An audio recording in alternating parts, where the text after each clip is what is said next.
maka na ada amasị ụwa amasị onye si na amasị ife dị n'ụwa nke a ezenia na ọ nọ n'afụfụ sọba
never contented with all their wealth,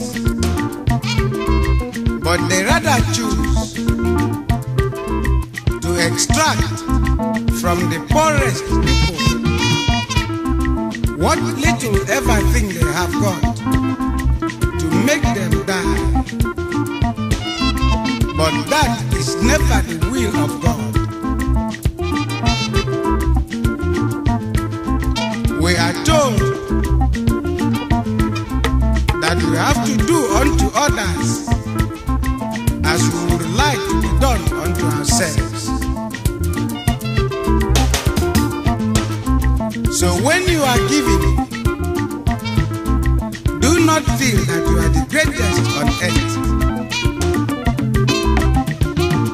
You are only made by God to help the less privileged in the society. Therefore, do not claim the world to be your home, because you must surely one day answer to the call of nature. So, be humble, honest, kind to your fellow human beings.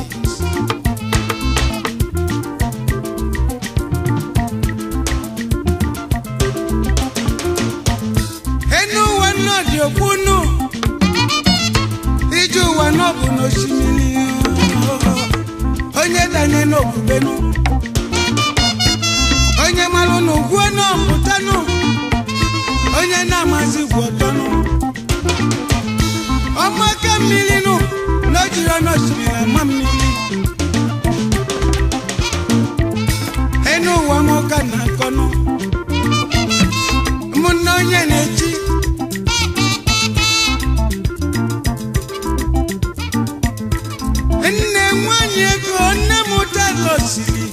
enne mu mwanyama otozia ku mwanyama ezi muzo kanne nne mu nina mu anwa ino funu iju wa mu kanne jeno wa mu amana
amasi